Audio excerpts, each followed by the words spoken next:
Sarah Miller stood at the edge of the wooden porch, her small suitcase clutched tightly in her trembling hands.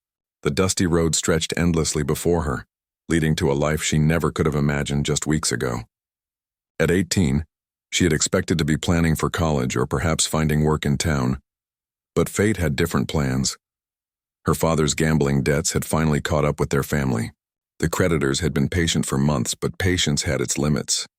When Thomas Red Cloud, a widowed Modoc rancher, offered to settle the debts in exchange for a wife, Sarah's father saw it as the only solution. The arrangement was old-fashioned, almost medieval, but desperate times called for desperate measures. Sarah had heard whispers about Thomas Red Cloud around town. He was a man of few words who kept to himself on his remote ranch. People said he was fair but stern, and that he had twin children who needed a mother's care.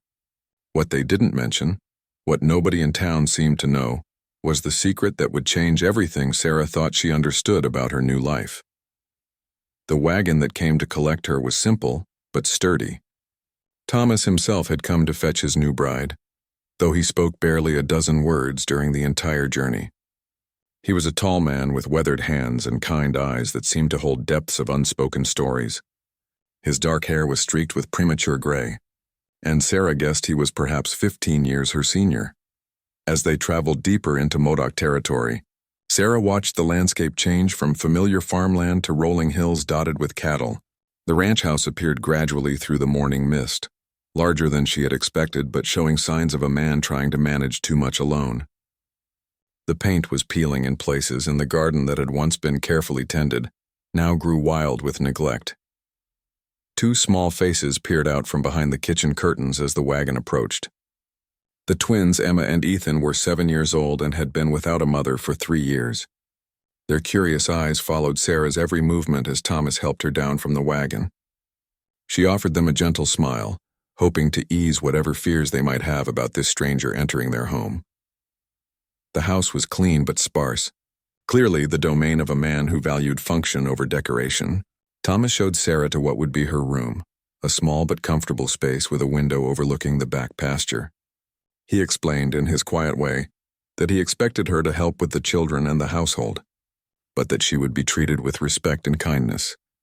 That first evening, Sarah sat at the dinner table with her new family, trying to make conversation with the shy twins. Emma was more outgoing, chattering about her pet rabbit and the games she liked to play. Ethan was quieter, more observant, watching Sarah with intelligent eyes that seemed too mature for his age. Thomas ate in silence, occasionally nodding at something one of the children said. After dinner, Sarah helped clean the dishes while Thomas put the children to bed. She could hear him reading to them, his deep voice gentle and patient as he answered their endless questions about their new stepmother. The sound made something inside her chest tighten with unexpected emotion. This man, who had been described to her as cold and distant, was clearly devoted to his children. Later that night, as Sarah unprepared for bed in her new room, she found a small bouquet of wildflowers on her nightstand. There was no note, but she suspected it was Thomas's quiet way of welcoming her. The gesture was simple but thoughtful, and it gave her the first real hope that perhaps this arrangement might work out better than she had feared. Sleep came fitfully that first night. Sarah lay awake listening to the unfamiliar sounds of the ranch, the lowing of cattle in the distance, the whisper of wind through the pine trees, the occasional call of a night bird. This was her life now, far from everything she had known, tied to a man she barely understood, and children who needed more than she wasn't sure she could give. The next morning brought new challenges and small revelations. Emma was eager to show Sarah everything about their daily routine, from feeding the chickens to collecting eggs. Ethan was more reserved, but Sarah noticed how carefully he watched her interactions with his sister, as if evaluating whether she could be trusted with their fragile family dynamic. Thomas left early to check on the cattle, but not before quietly asking if Sarah needed anything from town. It was a small consideration, but it showed he was thinking of her comfort and needs. She asked for some basic supplies for mending and cooking, and he nodded, making mental notes of everything she mentioned. As the days passed, Sarah began to understand the rhythm of ranch life. There was always work to be done from sunrise to sunset, but there was also a peace in the routine that she had never experienced in town. The children began to warm to her gradually, especially Emma, who seemed hungry for female companionship and guidance. But it was the quiet moments with Thomas that intrigued Sarah most. During their brief conversations, she caught glimpses of a man far more complex than his reputation suggested.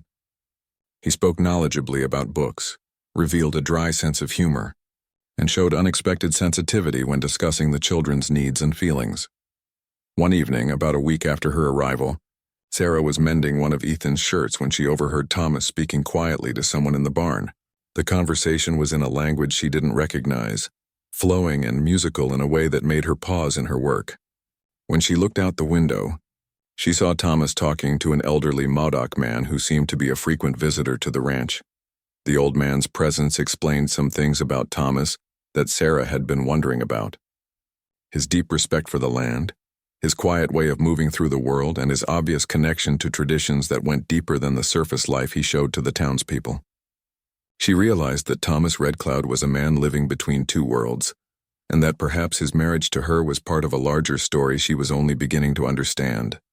The elderly Modoc man Sarah had seen talking with Thomas was named Joseph Running Bear, and he became a regular presence at the ranch over the following weeks. Sarah learned that he was Thomas's grandfather, though not by blood. The old man had taken Thomas under his wing when Thomas was barely older than the twins, teaching him the traditional ways alongside the practical skills needed to run a successful ranch. Sarah found herself drawn to Joseph's stories during his visits. He would sit on the porch in the evenings, weaving tales of the old days when the Modoc people lived freely across the high desert country. Emma and Ethan would gather at his feet, listening with wide eyes to stories their father had heard countless times but never tired of hearing again. It was during one of these storytelling sessions that Sarah began to understand the first hints of Thomas's secret. Joseph spoke of warriors who could move between the world of the living and the world of spirits, of men who carried the wisdom of both their ancestors and the practical knowledge needed to survive in a changing world. The way he looked at Thomas during these stories made Sarah wonder if there was more truth in the old legends than she had assumed. Thomas himself remained largely silent during these conversations, but Sarah noticed how his eyes would grow distant, as if he were seeing something beyond the present moment. Sometimes late at night she would see him walking alone in the pastures, moving with a purposefulness that suggested he was not merely checking on the cattle. The children adored their stepmother's growing presence in their lives. Emma had begun bringing Sarah small gifts, a particularly pretty stone from the creek, a feather from a red-tailed hawk, wildflowers picked during her explorations. Ethan, though still more reserved, had started seeking Sarah's help with his reading, proud to show off his improving skills. Sarah discovered that the children knew more about their father's heritage than most of the townspeople realized. They spoke casually of ceremonies and traditions that Thomas shared with them in private, away from the scrutinizing eyes of their neighbors. Emma mentioned dream catchers hanging in her father's room, and Ethan talked about special stones that Thomas had taught him to find along the creek bed. The ranch itself seemed to hold secrets as well. Sarah found strange markings carved into some of the fence posts, symbols that looked nothing like anything she had learned in school. When she asked Thomas about them, he explained briefly that they were markers left by his grandfather, indicating safe passages and sources of fresh water. But Sarah sensed there was more to the story than he was telling. One morning, while gathering eggs, Sarah discovered a small structure hidden behind a grove of pine trees. It was clearly old, built in a style that differed significantly from the main house and outbuildings. The walls were made of carefully fitted stones, and the roof was covered with earth and growing grass. Thomas found her there, standing uncertainly at the entrance. He explained that it was a sweat lodge built by his grandfather many years ago. His first wife, Mary, had understood and respected the traditions. She had even participated in some of the women's ceremonies that Joseph's wife had taught her before her passing. The lodge had been unused since Mary's death, Thomas said, because he had not wanted to burden a new wife with traditions she might not understand or accept. Sarah surprised him by asking to learn more. She had grown up in a family that valued practical Christianity, but had little patience for what they considered superstitious practices. However, something about the peaceful atmosphere around the lodge, and the obvious reverence Thomas showed for it, made her curious rather than fearful. That evening, Thomas began to share more of his background with Sarah. He explained that his father had been a white settler who fell in love with a Modoc woman during the early days of the reservation period. The relationship had been controversial on both sides, but love had prevailed. Thomas had grown up walking between two worlds, accepted by neither community completely, but finding his place through his grandfather's guidance. The revelation explained much about Thomas's careful reserve with the townspeople. He was successful and respected as a rancher, but he knew that full acceptance would never be possible if people understood the depth of his connection to Modoc traditions. The secret he carried was not shameful, but it was potentially damaging to his children's future if the wrong people discovered it. Sarah began to understand why Thomas had chosen her as his wife through such an unusual arrangement. He needed someone who could be trusted, someone who had no social connections that might gossip about what they observed in his household. Her father's debts had created an opportunity for Thomas to find a wife who would be grateful enough to keep his family's secrets safe. But as the days passed, Sarah realized that Thomas's motivations were more complex than simple practical concerns. She caught him watching her sometimes, particularly when she was interacting with the children or helping with the household tasks. There was something in his expression that suggested he was hoping for more than just discretion and domestic assistance. The children, in their innocent way, began to reveal more about their father's secret life. Emma mentioned that sometimes Daddy talked to people who weren't there, and that he always seemed to know when storms were coming long before the clouds appeared. Ethan shared that his father could find lost cattle even when they had wandered far from home, always seeming to know exactly where to look. Joseph Running Bear began to spend more time at the ranch, and Sarah noticed that his visits often coincided with the full moon. During these times, Thomas would disappear for hours, returning in the early morning hours with a peaceful expression that lasted for days afterward. Sarah never asked where he went, but she began to suspect that his nighttime absences were connected to the old traditions Joseph had taught him. The townspeople who occasionally visited the ranch began to make more sense to Sarah as well. She realized that several of the local ranchers came to Thomas for advice that went beyond cattle management and land use. They seemed to trust his judgment about weather patterns, water sources, and even the best times to plant crops. Thomas's reputation for success was built on knowledge that combined practical experience with something deeper and more intuitive. As autumn approached, Sarah found herself settling into the rhythm of life on the ranch with surprising ease. The children had begun to call her mother, though quietly and only when they were sure Thomas approved. The household ran smoothly under her management, and she was beginning to understand the subtle signs that indicated Thomas's moods and needs. The first snow of winter brought unexpected visitors to the ranch. Sarah was preparing dinner when she heard voices outside, speaking in the musical language she had heard Thomas use with his grandfather. Through the window, she saw 3 men approaching the house, their faces painted with traditional designs and their clothing a mixture of modern ranch wear and traditional Modoc regalia. Thomas greeted them with obvious respect and familiarity. Sarah could see from their interactions that these were not casual social visits. The men spoke urgently with Thomas, their expressions serious as they gestured toward the mountains visible in the distance. After nearly an hour of conversation, they departed as quietly as they had arrived.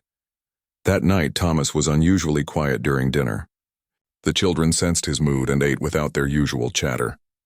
After they were in bed, Sarah found Thomas standing on the porch staring up at the star-filled sky. When she approached him, he turned to her with an expression she had never seen before, part worry, part determination, and something else she couldn't identify. He told her that the men who had visited were messengers from other Modoc families scattered across the region. There had been signs, they reported, dreams shared by multiple elders, unusual animal behavior, and disturbances in places considered sacred by the tribe. Something was coming, though exactly what remained unclear.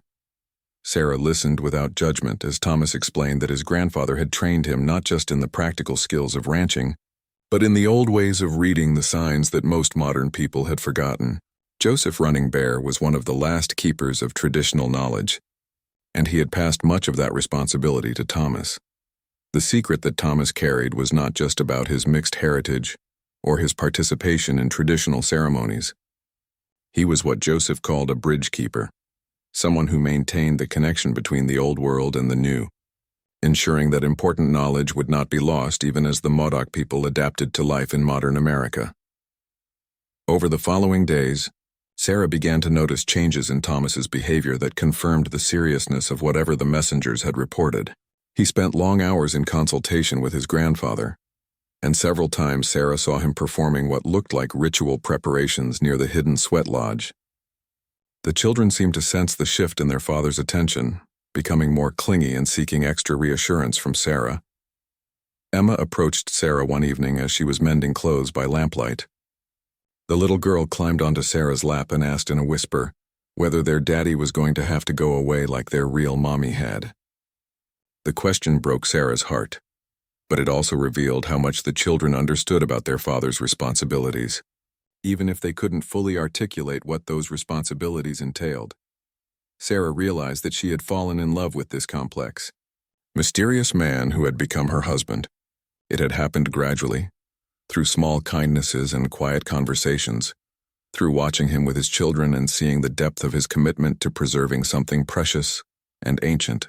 The practical arrangement that had brought them together had evolved into something deeper and more meaningful than either of them had expected.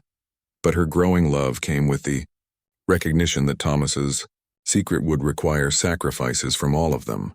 The messenger's visit had reminded her that Thomas's role as a bridge keeper might sometimes take precedence over his role as husband and father. She would need to be strong enough to hold the family together during those times when duty called him away. Joseph Running Bear began visiting daily, bringing with him other elders Sarah had never seen before. They would gather in the barn or near the sweat lodge, their voices rising and falling in what Sarah recognized as prayer or ceremonial chanting. Sometimes the meetings would last from sunset until dawn, and Thomas would emerge looking exhausted but somehow renewed. The children adapted to their father's increased absences with the resilience that children often show in the face of adult concerns they don't fully understand. Emma threw herself into helping Sarah with household tasks, seeming to find comfort in the routine activities. Ethan became more serious and watchful, clearly trying to understand what was happening by observing everything around him. Sarah found herself becoming the stable center around which the household revolved during this unsettled time. She maintained the children's routines, managed the ranch's day-to-day operations, and provided the emotional support that kept the family functioning. It was a role she had never expected to fill, but one that felt increasingly natural to her. One night, unable to sleep, Sarah walked out to the barn where she could see light still glowing from the area near the sweat lodge. She heard voices raised in what sounded like argument or intense discussion. Among them, she recognized Thomas's voice. Though he was speaking in the Modoc language, she was still learning to understand. When Thomas returned to the house near dawn, Sarah was waiting with coffee and a warm meal.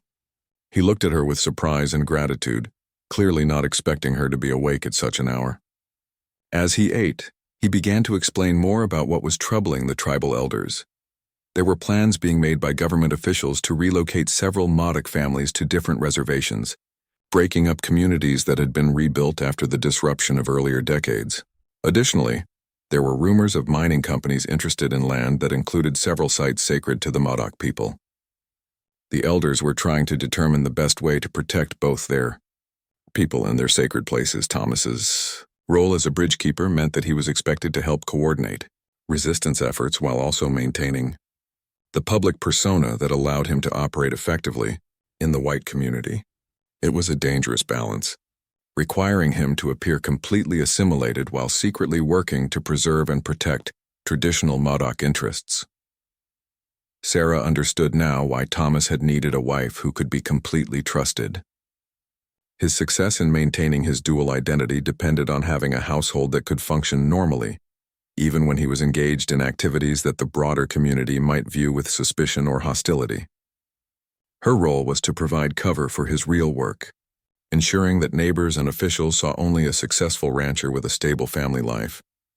The weight of this responsibility was both frightening and exhilarating. Sarah had grown up in a world where women were expected to be passive and supportive, but Thomas needed a partner who could think independently and act decisively when circumstances required it.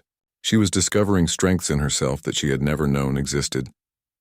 Spring brought new challenges and revelations to the ranch. Sarah had grown comfortable in her role as the family's anchor, but she was unprepared for the depth of Thomas's secret life when federal agents arrived unannounced at their door.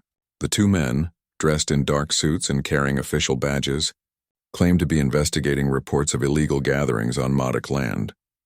Thomas greeted the agents with calm politeness, inviting them in for coffee while Sarah busied herself in the kitchen, listening intently to every word. The agents asked seemingly casual questions about Thomas's visitors, his relationship with tribal elders, and his knowledge of any plans that might threaten government interests in the region. Sarah watched Thomas navigate the interrogation with skills she hadn't known he possessed. He answered truthfully, but revealed nothing of importance, describing his visitors as old family friends and religious advisors helping him maintain his cultural heritage. His explanations were so reasonable and ordinary that the agents seemed almost disappointed by their lack of dramatic discoveries. After the agents left, Thomas explained to Sarah that such visits were becoming more common as government officials grew suspicious of any organized Native American activities. The bridge keepers like himself were particularly vulnerable because their success in both worlds made them valuable to their communities, but also potentially dangerous to government interests. That night, Joseph Running Bear arrived with urgent news. Government surveyors had been spotted near Eagle Rock, one of the most sacred sites in traditional Modoc territory. The site was technically on public land, but it had been protected by informal agreements and its remote location. Now it appeared that mining interests were preparing to stake claims in the area.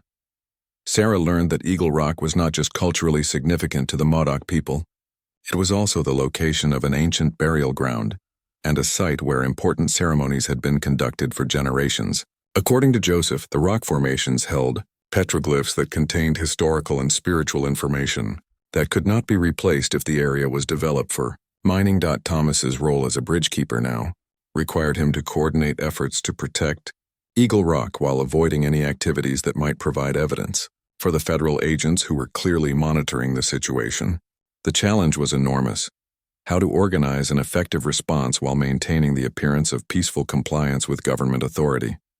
The solution came from an unexpected source. Sarah suggested that they organize a group of local ranchers and townspeople to petition for the preservation of Eagle Rock as a historical site, emphasizing its potential value as a tourist attraction and its importance to the region's heritage.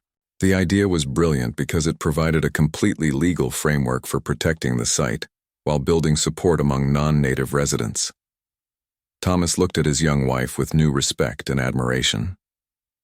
Her suggestion showed not only practical intelligence, but also a deep understanding of how to work within the system to achieve goals that might otherwise require dangerous confrontation. Sarah was proving to be far more than the grateful domestic helper he had expected when he arranged their marriage. Over the following weeks, Sarah threw herself into the campaign to protect Eagle Rock.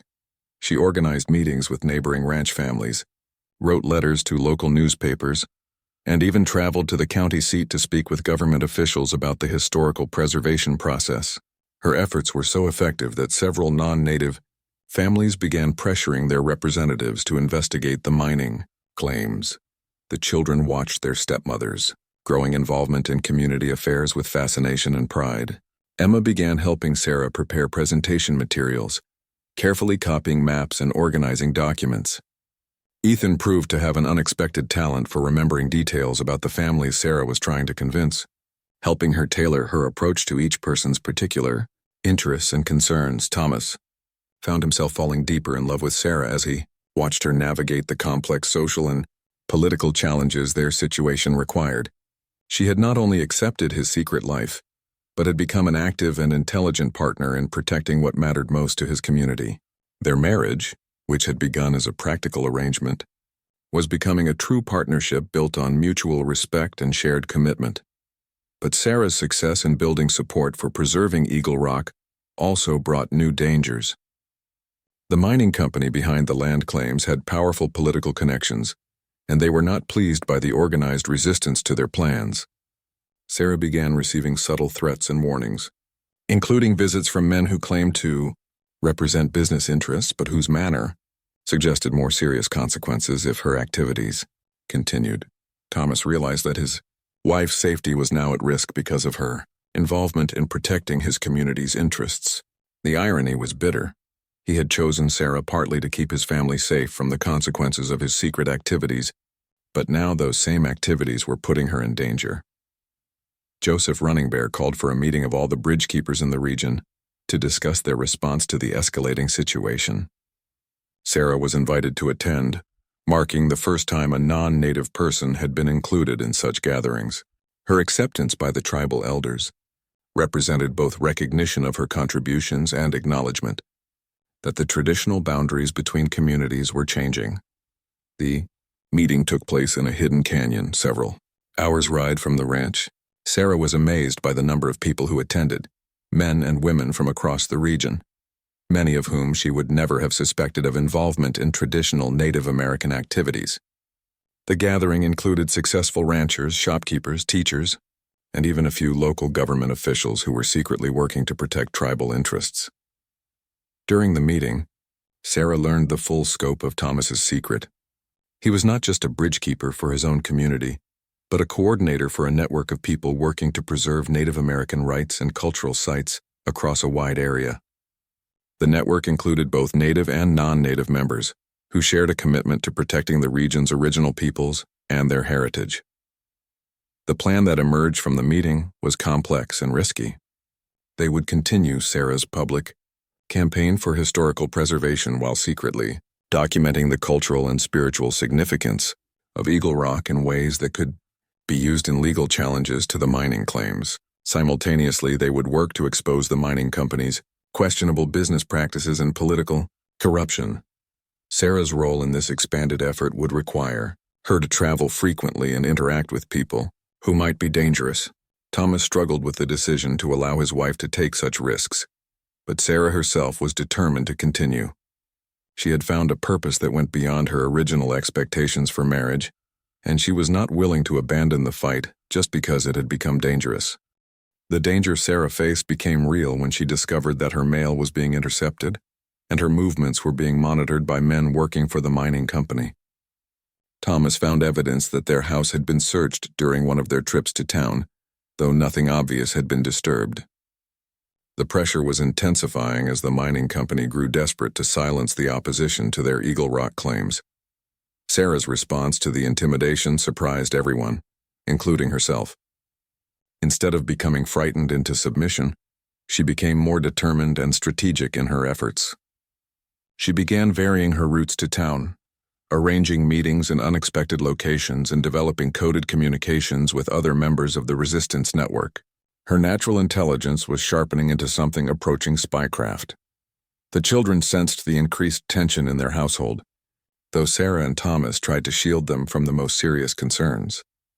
Emma became more protective of her younger brother, while Ethan developed an almost supernatural ability to sense when strangers were approaching the ranch. Both children began spending more time with Joseph Running Bear, who taught them traditional skills that might prove useful if their family faced serious threats. Thomas watched his wife's transformation with a mixture of pride and worry. The sheltered young woman who had arrived at his ranch less than a year ago had become a formidable advocate and strategist. But her new confidence and skills were being developed under dangerous circumstances, and Thomas feared that the mining company's tactics might escalate beyond intimidation. His fears proved justified when Sarah's horse was found injured near the creek, clearly the result of sabotage rather than accident. The message was unmistakable. The opposition was willing to risk harming Sarah directly if she continued her activities. That night, Thomas and Sarah had their first serious argument about whether she should continue her involvement in the Eagle Rock campaign. Sarah refused to be intimidated, arguing that backing down now would not only doom Eagle Rock, but also demonstrate to the mining company that threats were effective. Thomas countered that her safety was more important than any single piece of land, no matter how sacred. Their disagreement revealed the depth of feeling that had developed between them, as both were primarily motivated by fear of losing the other. The resolution came from an unexpected source. Joseph Running Bear arrived with a proposal that had emerged from discussions among the tribal elders. They wanted to make Thomas and Sarah's partnership official in the eyes of the traditional community by conducting a formal adoption ceremony, that would make Sarah a daughter of the Modoc people.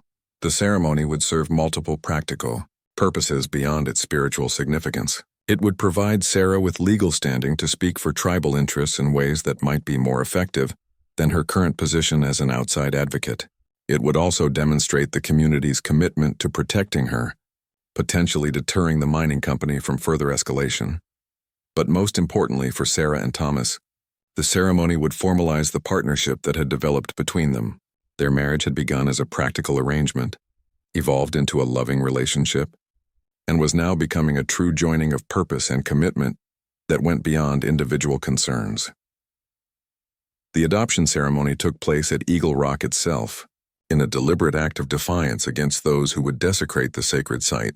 Dozens of community members attended, traveling from across the region to participate in the ritual that would make Sarah officially part of the extended tribal family. Sarah had studied Modoc customs and language intensively in preparation for the ceremony, but nothing could have prepared her for the emotional impact of being formally accepted into a community that valued her contributions and commitment. The ritual itself was beautiful and moving, combining ancient traditions with acknowledgments of the modern challenges the community faced. During the ceremony, Sarah received a new name in the Modoc language that translated roughly as bridge builder, a recognition that her role in the community complemented and expanded Thomas's function as a bridge keeper. The name carried responsibilities as well as honors, marking her as someone who could be trusted with the community's most important secrets and decisions. Following the ceremony, Sarah's effectiveness as an advocate increased dramatically. Her new legal standing allowed her to file formal challenges to the mining claims, while her growing network of supporters provided resources and expertise that had previously been unavailable. The campaign to protect Eagle Rock began gaining momentum that surprised even its organizers. The mining company responded by escalating their own efforts, bringing in political pressure from state officials and threatening economic retaliation against businesses that supported the preservation campaign. Several local merchants received warnings that their supply relationships might be affected if they continued backing Sarah's efforts, but the threats backfired by attracting attention from newspaper reporters who specialized in exposing corporate corruption. Sarah had maintained correspondence with journalists in larger cities, and her documentation of the mining company's intimidation tactics provided material for articles that brought regional and even national attention to the Eagle Rock controversy. Thomas found himself thrust into a more public role as reporters sought to interview him about his wife's remarkable transformation from debt settlement bride to effective community organizer. His careful responses revealed nothing about his secret role as a bridge keeper, while supporting Sarah's efforts and highlighting the cultural significance of the threatened sites. The children adapted to their parents, increased public visibility with remarkable maturity. Emma began helping Sarah with correspondence and research, while Ethan developed an impressive ability to observe and remember details about visitors to the ranch. Both children clearly understood that their family was involved in something important, even if they didn't fully grasp all the implications. As winter approached again, the Eagle Rock campaign had evolved into something much larger than anyone had initially envisioned.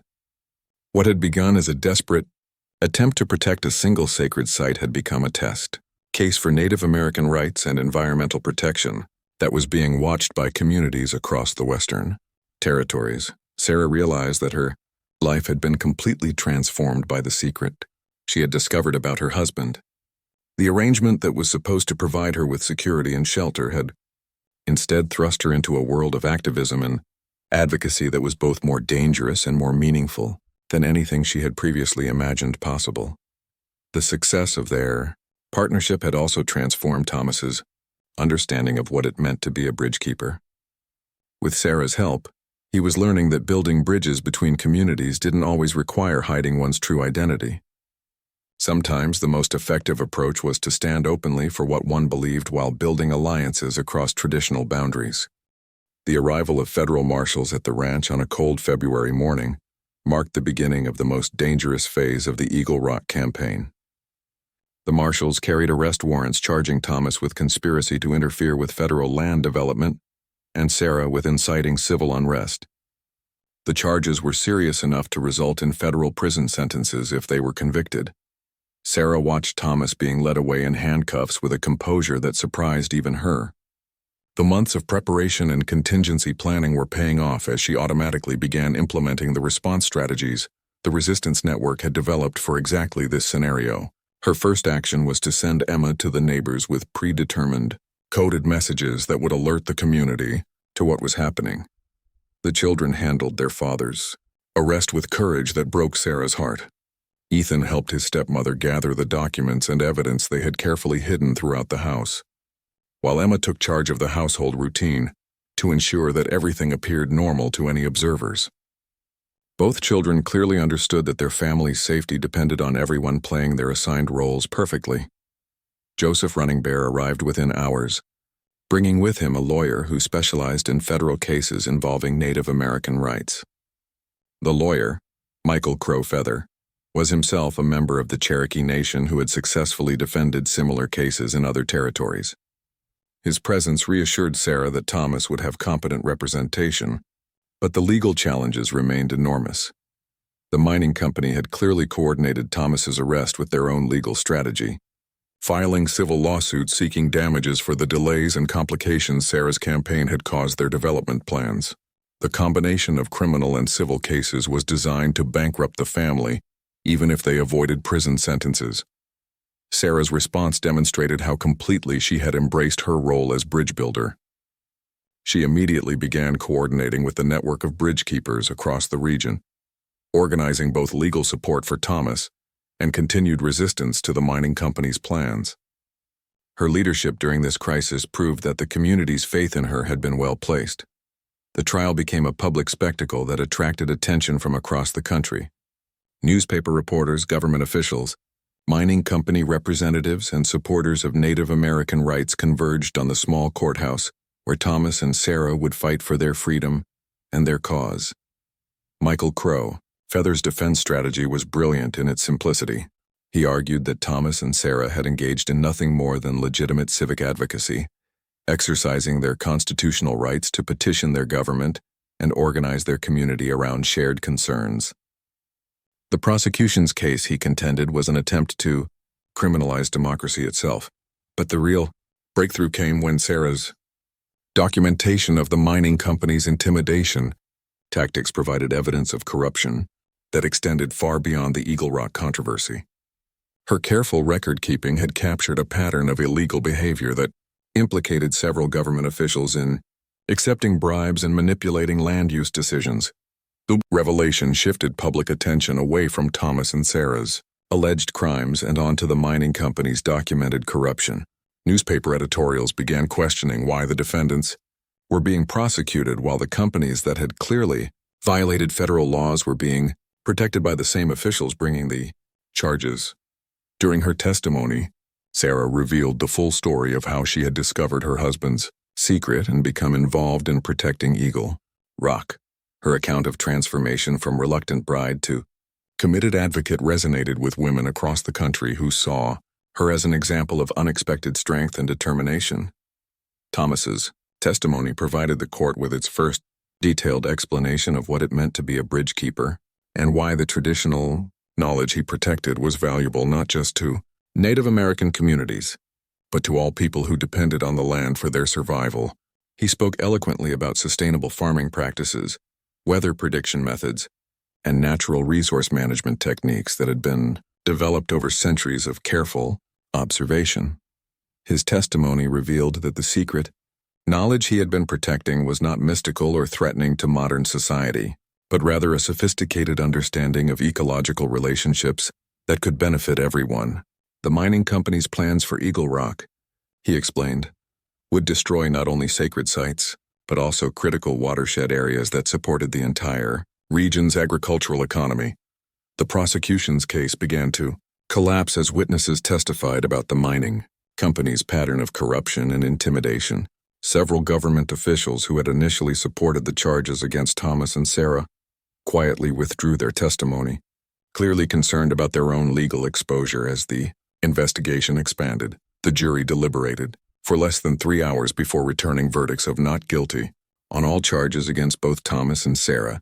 The courtroom erupted in celebration as supporters, who had traveled from across the region, cheered the victory, but everyone understood that the legal victory was only the beginning of a larger struggle. Outside the courthouse, Sarah addressed the crowd of supporters and reporters who had gathered to hear the verdict. She spoke about the importance of protecting sacred sites and traditional knowledge, but also about the broader principle that communities should have the right to determine how their land and resources were used.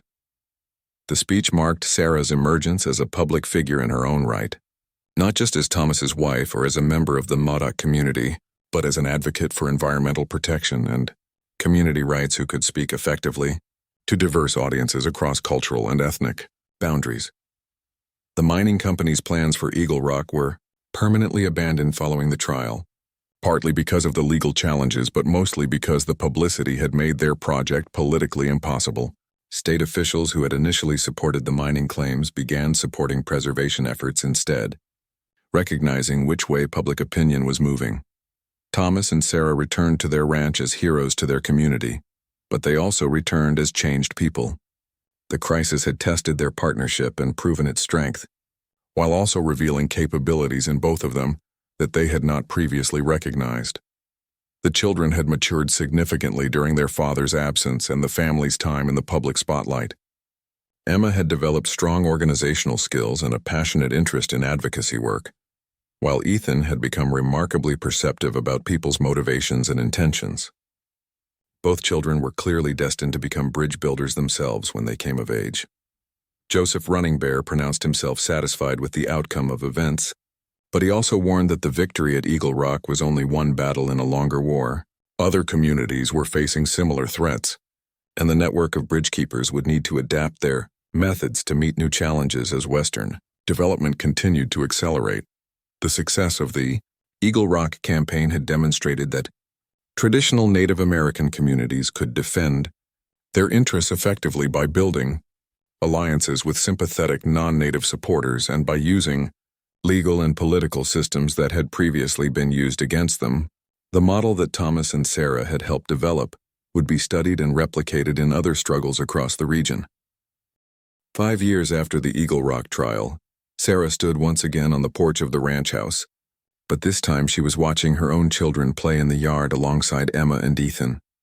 The twins were now 12 years old and had become accomplished bridge builders in their own right, teaching younger children both traditional skills and modern advocacy techniques.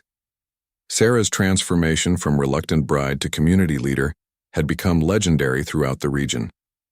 She had helped establish a network of preservation societies that protected dozens of sacred and historically significant sites across 3 territories. Her methods combined traditional organizing techniques with innovative legal strategies that had proven remarkably effective. Thomas had evolved as well, becoming more open about his role as a bridge keeper, while maintaining the careful balance between traditional practices and modern life that allowed him to be effective in both worlds. He now traveled frequently, consulting with other communities facing similar challenges and sharing the lessons learned from the Eagle Rock campaign. The ranch had become an informal headquarters for the preservation movement, with visitors arriving regularly to learn from Thomas and Sarah's experience. The old sweat lodge that had once been hidden behind the pine trees was now openly acknowledged as a place of ceremony and consultation. Though it remained closed to casual observers, Emma had developed into a remarkable young woman who combined her father's intuitive understanding of traditional ways with her stepmother's talent for organization and communication. She was already being consulted by tribal elders about strategies for protecting other threatened sites, and several universities had offered her scholarships to study law or environmental science. Ethan had inherited his father's quiet intensity but had also absorbed Sarah's practical approach to problem solving. He spent his time equally divided between learning traditional skills from Joseph Running Bear and modern techniques from the lawyers and activists who visited the ranch regularly. His ability to move between different worlds was already impressive and would clearly be valuable in future struggles. The younger children, a boy and girl born to Thomas and Sarah during the years following the trial, were growing up in a household where the preservation of traditional knowledge and the protection of sacred sites was simply part of daily life. They played games that taught them to observe natural signs, learned songs in the Modoc language, and helped their parents with correspondence and research as naturally as other children helped with household chores. Joseph Running Bear, now well into his 80s, had lived to see his vision of bridge keepers successfully realized. The network he had helped establish was protecting traditional knowledge while adapting to modern challenges in ways that ensured its survival for future generations. His greatest satisfaction came from watching Sarah teach traditional skills to other non-native women who had married into the community. The mining company that had threatened Eagle Rock had eventually been prosecuted for corruption and fraud, with several of its executives serving prison sentences. The legal precedents established during Thomas and Sarah's trial had been used successfully in similar cases across the Western territories, making it much more difficult for extractive industries to override community opposition. Sarah's reputation as an advocate had grown to the point where she was regularly invited to speak at conferences and meetings in major cities. Her speeches about the importance of protecting traditional knowledge and sacred sites had influenced policy discussions at the territorial and federal levels, contributing to new laws that provided better protection for Native American rights. But perhaps the most important outcome of the events that had begun with Sarah's arranged marriage was the demonstration that communities could successfully resist powerful economic and political interests when they organized effectively and built alliances across traditional boundaries. The model developed at Eagle Rock had been adapted and replicated by groups facing similar challenges throughout the region. The secret that had initially seemed so dangerous to Thomas had become a source of strength for the entire community. By trusting Sarah with the knowledge of his role as a bridge keeper, Thomas had gained a partner whose different background and perspective had made their shared work more effective than either could have accomplished alone. As Sarah watched her children play in the yard where she had first arrived as a frightened 18-year-old, she marveled at how completely her life had been transformed by the discovery of her husband's secret. The arrangement that was supposed to provide her with security and shelter had instead given her a purpose and a community that she could never have imagined.